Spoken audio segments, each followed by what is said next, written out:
From LinkedIn News, I'm Leah Smart, host of Everyday Better, an award-winning podcast dedicated to personal development. Join me every week for captivating stories and research to find more fulfillment in your work and personal life. Listen to Everyday Better on the LinkedIn Podcast Network, Apple Podcasts, or wherever you get your podcasts. Break language barriers instantly by translating up to 44 languages in real time with the HP AI PC, powered by the Intel Core Ultra processor. With the right tools, work doesn't have to feel like work. Learn more at hp.com/AI PC.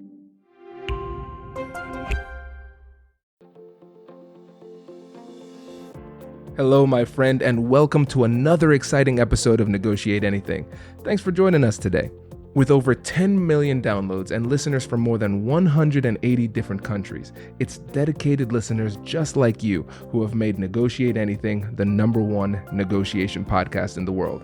I'm your host, Kwame Christian. I'm a business lawyer, mediator, author, and the proud CEO of the American Negotiation Institute. Now, before we get into today's insightful conversation, I have a golden opportunity for those of you who recognize the power of negotiation in your professional lives. Have you ever found yourself wishing that you could navigate those high-stakes conversations with more confidence? Or perhaps you're looking to empower your team with the art of persuasion and conflict resolution. At the American Negotiation Institute, we've crafted specialized keynotes and workshops tailored for those very needs. We've transformed the negotiation skills of professionals worldwide, and we're eager to do the same for you. We believe the best things in life are on the other side of difficult conversations, and our goal is to help you improve your lives and the lives of those around you, one difficult conversation at a time. Don't let another challenging conversation leave you second guessing. Click the link in the description to discover how we can help you find confidence in conflict, negotiate better deals, and have stronger relationships. Because in the world of business, every conversation counts. And now, without further ado, let's jump into the interview. Selena, welcome back to the show, my friend. Thank you, Kwame. It's so good to be back here. And thank you for all that you share with all of us. Oh, it's my pleasure. And how about you get us started by telling us a little bit about yourself and what you do? Sure. So my name is Selena Rezvani, and really it's my mission to help women and underrepresented groups carve their own paths to leadership. And so I help them negotiate those paths on their own terms. And I'm very fortunate to speak to groups all around the world, from the World Bank to Under Armour to Silicon Valley. And so during the pandemic, I started this newsletter all about building confidence. And I'm so excited because today it's a book, and it's called Quick Confidence. And it's got 85 plus tips to help you overcome intimidation, stop playing small, step up to that exciting opportunity, or for some people, maybe even entrepreneurship. So really excited about Quick Confidence being out in the world and helping people, lead large. Yes, I love this. And the work that you do is so important. And it's been just an honor and a privilege to see you grow and your audience grow and the impact grow as well. And to see this book, Quick Confidence, it's so important. It is so important because a lot of times people try to look for strategies or tactics. What should I do? What should I say? The reality is, if you don't have the confidence to do what needs to be done or say what needs to be said, then you're not going to do it. So this work is really important and I think really timely. Thank you. I really appreciate that. And I agree with you. So many people in interviews ask me about, but what about overconfidence? And I say, you know what? That's not good. And we can all agree on some of the reasons why. But just as negative is underconfidence, what you're talking about, Kwame, right? Where you don't even give your idea a chance to land, and reach its audience, or you don't even get yourself to the negotiating table or click submit on that job application, right? Because of underconfidence. So those are really the people I want to help. This is great. I'm so excited to share this with the audience. And today with this episode, it's really clear how the book, the focus on confidence will apply to all of the three things that we're going to talk about today. So we're going to talk about how we can give your words more weight and authority, the tactics that you learned from media training. I'm so excited for that one. And then speaking with intimidating types. This is, I mean, each of these could be an individual episode unto itself. So let's start off with how to give your words more weight and authority. Yeah, so let's talk about that. And there are a few ways we can do this, but I've identified a few small shifts that we can make, maybe from the habits we're in with our language to kind of power up our words, right? So people's ears open up when we're sharing our ideas. And so one of them is making this switch from tentative language, like if we get the approval, if we get the green light, if we get the funding. Sometimes when we put our ideas across like this, or we speak like this as a pattern, it can sound very hypothetical and frankly, like unlikely, that that's going to be the outcome. And so I want to encourage people, particularly when they're making a pitch or they want to show self-confidence and self-belief, to think about leveling that up to when. Look, when we get approval, we'll make a plan next to get an executive sponsor. Okay, it's an eventuality, not some, I hope, maybe I have a sort of hypothesis. Another switch we can make just like that can make a difference is could. It's a hedging word. And sometimes when we say this, might be a really great idea, but the issue is we're not really committing to it. And so people don't know where we stand. So if we said something like, well, we could do a marketing campaign, it's hard to tell how much you like that idea, how much you stand behind it, right? And that's why I recommend that people move away from the hedging and say what they really mean. It's my position. We should act on a marketing campaign and accelerate our plan. And tell people your recommendation, because really that's what you're doing. You're recommending a course of action. You're not needing to hedge in a situation like that. And then one more of those kind of switches that I like is checking yourself a little bit when you're saying can. The reason why is, there are times we need to say, can we take a break right now, or can we adjourn and come back? Sure. But there are other times where you're not actually asking for permission from the group or what I mean? You're making a statement. So if you say something like, hey, can we all agree to interview another candidate? That's one way to do it. But I think a stronger way is to use the word let's.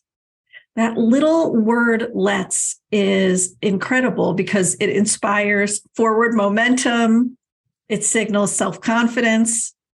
But it's also kind of a cooperative word. It's like saying, let's band together. Let's, come together and do this. So instead of, hey, can we interview another candidate?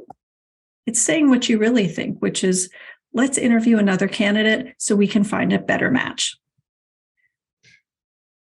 Selena, this is so good. And what I love is that it's so simple to do, because these simple shifts can have a massive impact. And you're so right, because we have if versus when, could versus should, can versus let's. And for me, when you make those shifts, you sound like a leader that I want to follow. And so if you're saying, if we get this done, it's like, hey, boss, are we going to get this done? I'm here looking to you for leadership. Right. Please and tell me. Support. Right. Like, what do we do? Can we do this? I mean, yeah, I'm here in this meeting to get your advice on this. I'm here for your expertise. And it seems like you're deferring to me.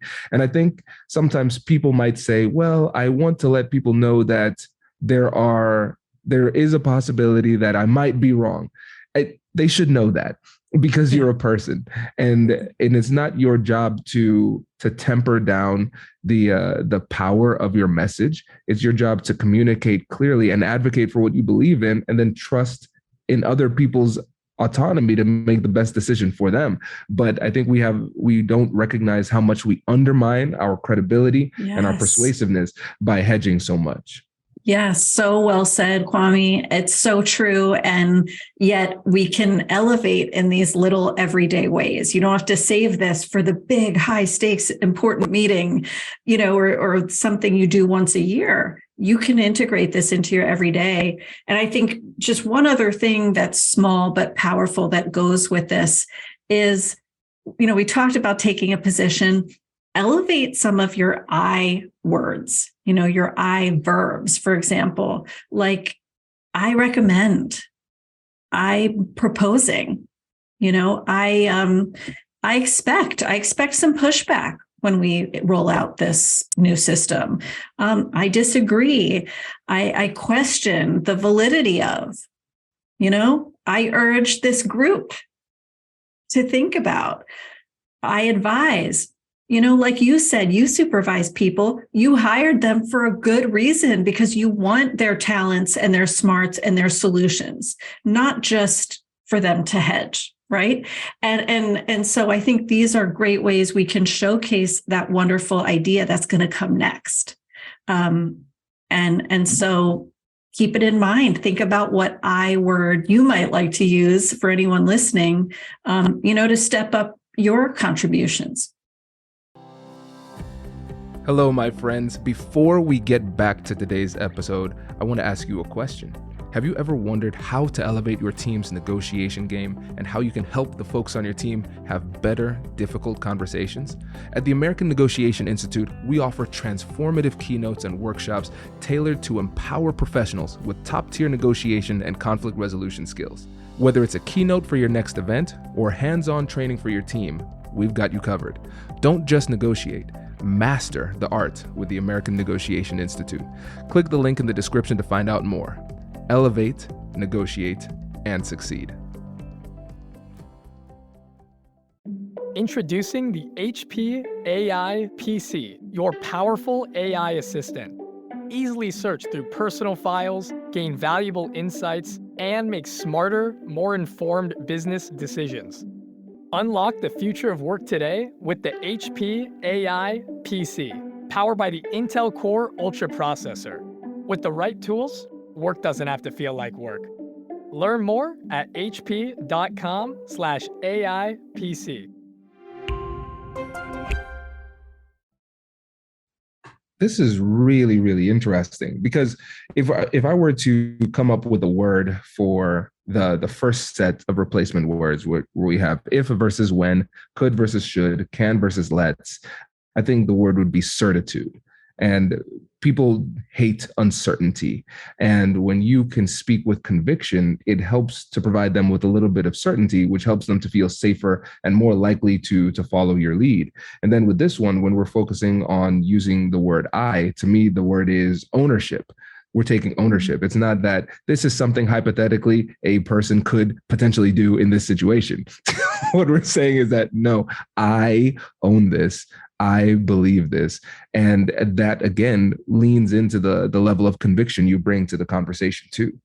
Yeah, and that's such a good differentiation, both for people to hear and for me too, by the way, Kwame, because you just broke it down in such a just really clear, laser-focused way. But look, it's absolutely true. Amy Cuddy, the psychologist at Harvard, said once, you've got to sell it to tell it. You've got to get some conviction in there. And I think the best leaders do this, even knowing it's not bulletproof. It doesn't need to be bulletproof before you say it. It needs to be very good, thought out. Feel like a strong idea in your mind. And maybe you have some reasons to back that up. But I think when we strive for perfect or bulletproof or, I need 3 more weeks and 3 more weeks to research it, we lose out.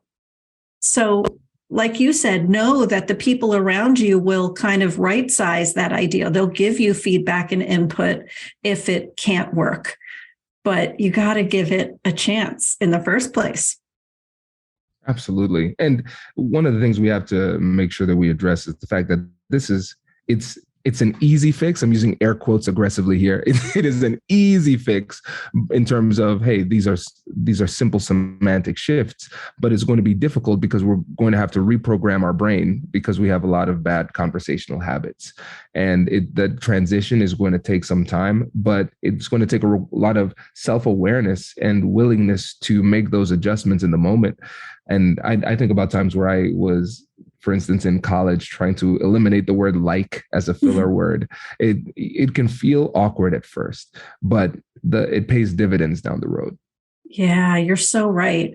And from negotiating too, I can relate to that urge to fill in the silence after you make a request.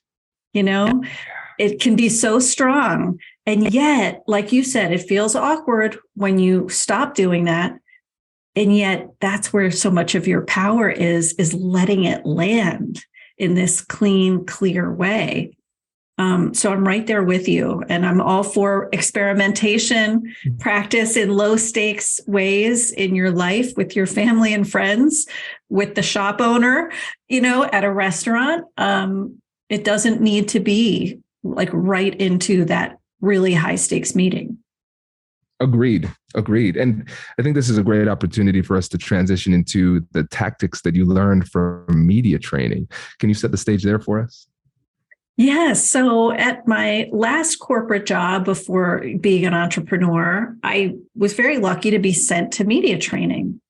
And I went to it, learned some really cool things, and I thought these are so applicable to all kinds of experiences, job interviews.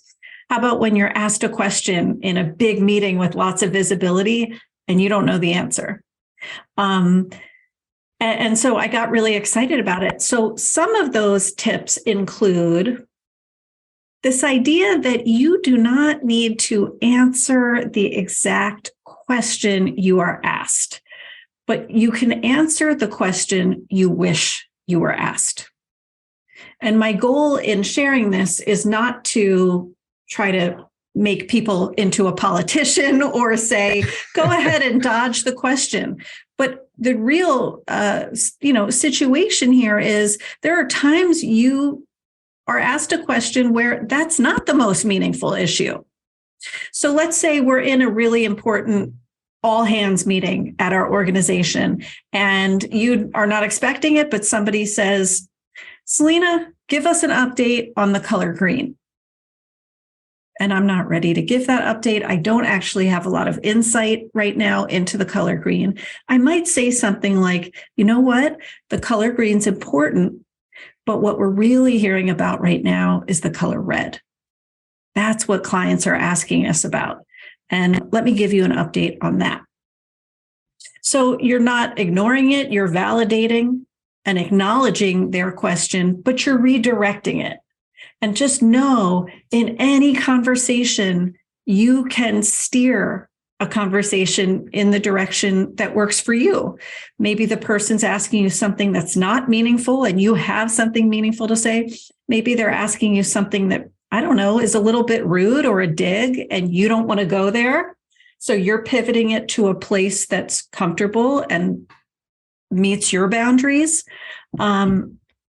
And so realize just because you're asked that question doesn't mean you have to answer that exact one. And that is liberating once you absorb that and acknowledge it.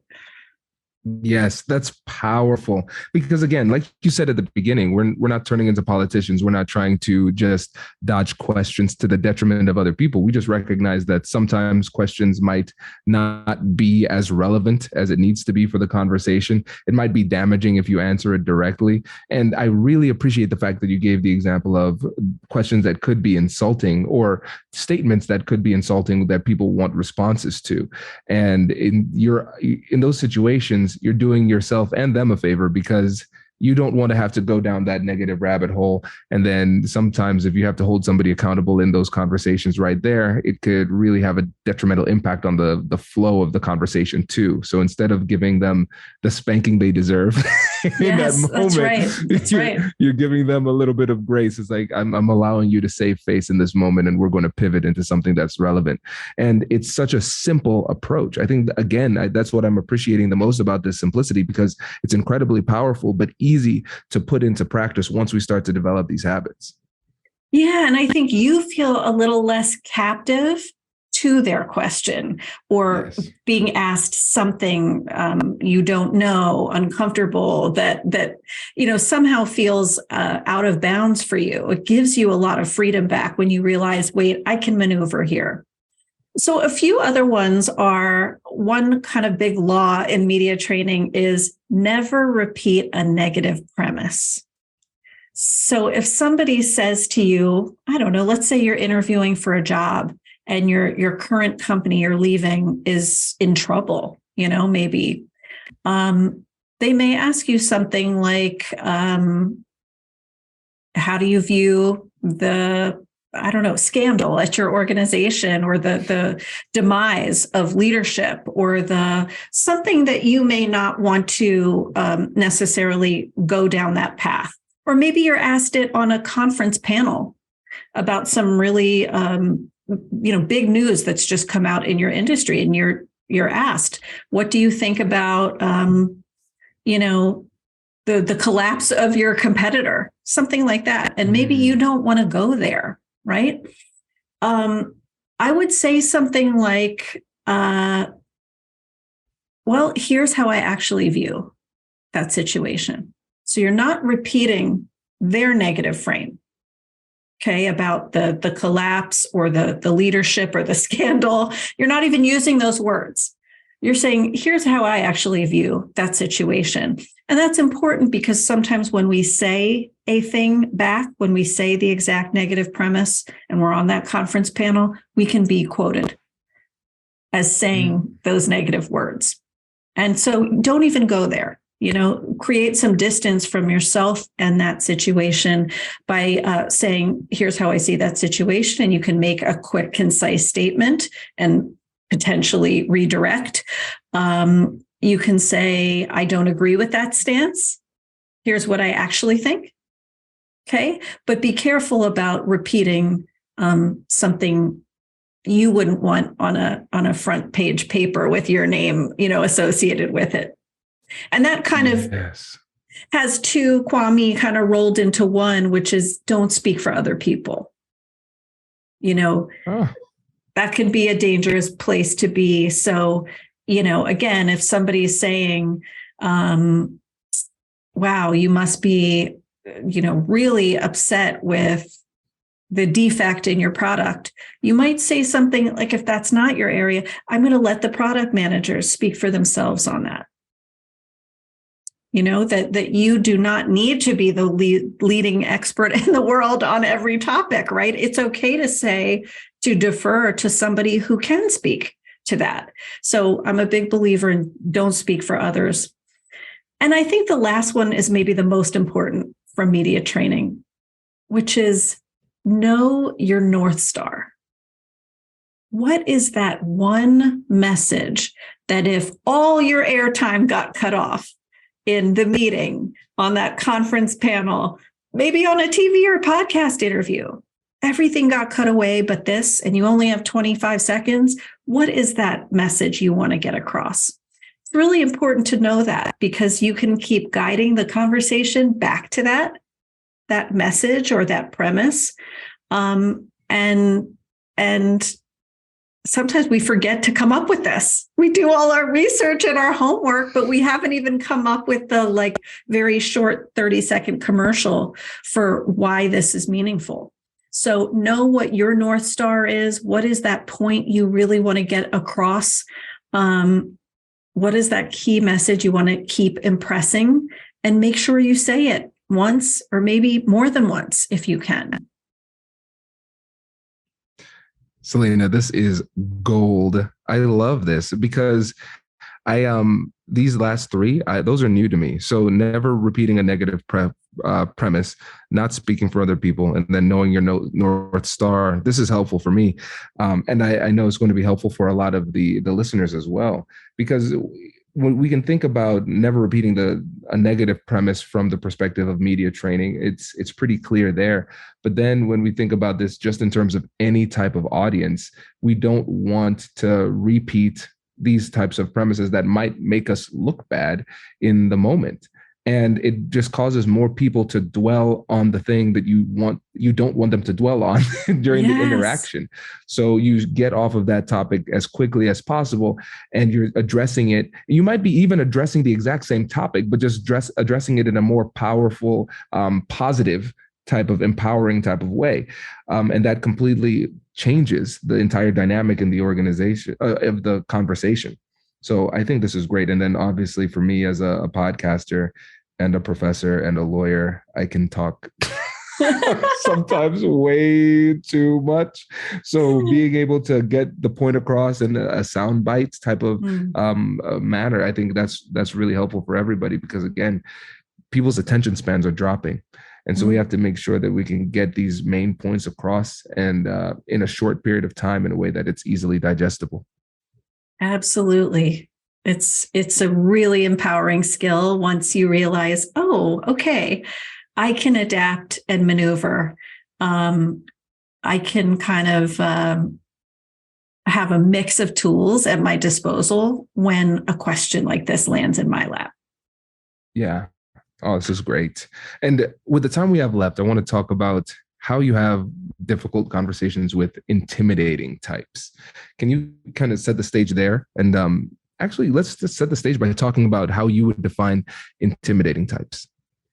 Yeah, so I think an intimidating person can be any title or level. I don't think it necessarily has to be a certain hierarchy, but I think they tend to be bigwigs in our eyes. They tend to be VIPs or carry themselves with a lot of assurance. And sometimes, not all the time, sometimes intimidating people kind of put up a perceived wall that says, don't come too close. So sometimes it's them, sometimes it's some of us too. It might be kind of shaking our own insecurity a little bit, or maybe we have trouble reading that person. So it throws us a bit. But I think it depends who it is in your life. For me, with my clients, and one of the things I go deep on this topic in my book, Quick Confidence, about is with executives and higher ups, because that's the one I hear from people the most, is that I feel intimidated talking to executives, feel like I'm supposed to be really fast and really efficient and confident. And it's a lot. And I can understand that. So one of my first pieces of advice is to interact with the person, not the power. Getting ready to meet the SVP of sales and marketing at a Fortune 500 company, that's a lot more intimidating than meeting Jillian, who works in marketing. And it's taken me a lot of years to learn this. But I think focusing on that title, on that big logo in your head of their impressive company, whatever it may be, it kind of reinforces this person is above me. And it can damage your confidence. So instead of doing that, bring yourself back to the living, breathing person in front of you. Be curious about them, build rapport with that person. Ask them how their weekend was. You're probably going to find out they are human, like you and me. Maybe they took their kids to not one of 95 sports this weekend, right? And it's going to shrink that scary aura a little bit and make them human again. So I think that's an important mindset shift. I think another one that can be helpful is don't let them dominate. Sometimes intimidating people might be used to dominating, and a lot of times people will just kind of make a space and shrink themselves to a degree. And so hold your own, be prepared and be confident, just like you would for any meaningful conversation that matters. But have your talking points ready. Hear something they said and build off that point and give them a reaction. Don't just kind of let that intimidating character dominate and take over the exchange. There's one other thing I think that has helped me. I can still think back to a networking event with leaders where I really struggled to feel in that moment that I belonged. And one of the things that helped me was, instead of kind of shrinking down, which I felt my body doing, like I was kind of making furtive, weird eye contact, because I was uncomfortable and I just didn't feel at home there, kind of drooping my shoulders, is to do the opposite, to stand with your, feet shoulder width apart, to hold your head tall, to kind of straighten your shoulders and your back and claim your space, because you earned your place there as much as anyone else, including that intimidating character, whether it's a meeting, an event, so watch that urge to kind of go small and to low talk and to avoid eye contact and speak at a 7 out of 10 volume that's clear and audible.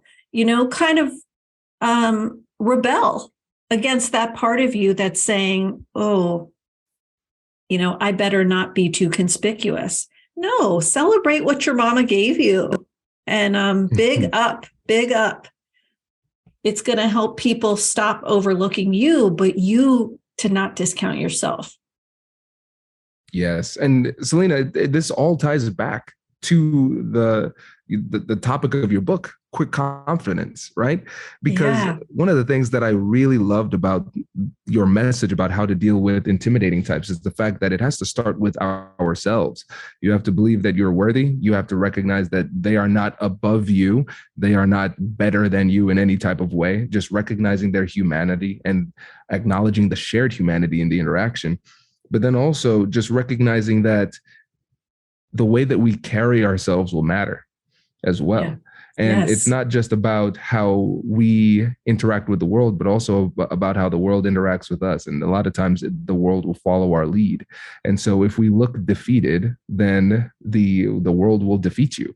And just by standing tall with your shoulders back and taking up more space, you're signaling to the people around you that you are somebody that is meant to be respected in this interaction. But if you look like somebody that someone else can take advantage of, then it almost emboldens them to operate in that type of dominating type of way. Because when you think about the 3 tips that you gave, it's only one that focused on what you do directly to them, where we don't let them dominate the interaction. The other 2, interacting with the person, not the title, and then also with your body language, do the opposite of what it is that your body wants to do, take up more space versus shrinking down. Those all have to do with yourself. And I think that's what's the most empowering thing about all of this. Yes, beautifully captured. It's true. First, you see yourself as powerful, then other people follow suit. And so it's wonderful what can happen when you make these little investments in your confidence. You're going to really improve your social confidence, but also your willingness to take some bigger swings in your career, which is really exciting. Yes. Oh, this is great. This is great. So Selena, last question. So let's say I'm not feeling confident, but I need some quick confidence. What should I do? Okay. Or let me make it really clear. What should I buy? I love it. Well, it's your first stop has to be buying quick confidence. That is going to help you. And seriously, though, it was born out of this viral newsletter that has helped so many people and become a community. And I'm really confident it can help all of you too. So, realize no matter what your starting point, you can get better at this, but it sure helps to bring that growth mindset that I can only get better if I practice, if I experiment, if I expose myself to new things. So may we all be so fierce. I love it. Selena, thank you for coming back on the show. Really appreciate it. Listeners, we are going to link everything in the description, so make sure you check that out. Congratulations! You've just joined an elite club. By listening to a full episode, you're now officially on the Negotiate Anything team. So welcome aboard. What most team members do is they subscribe to the podcast because that allows them to automatically get the latest episodes of the show. The best things in life lie on the other side of difficult conversations.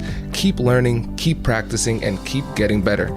Your relationships will improve, your career will soar, and you'll have the confidence you need to get the most out of these crucial conversations. Again, thank you for joining the team. We're excited to have you, and I will see you in the next episode. I'll catch you later.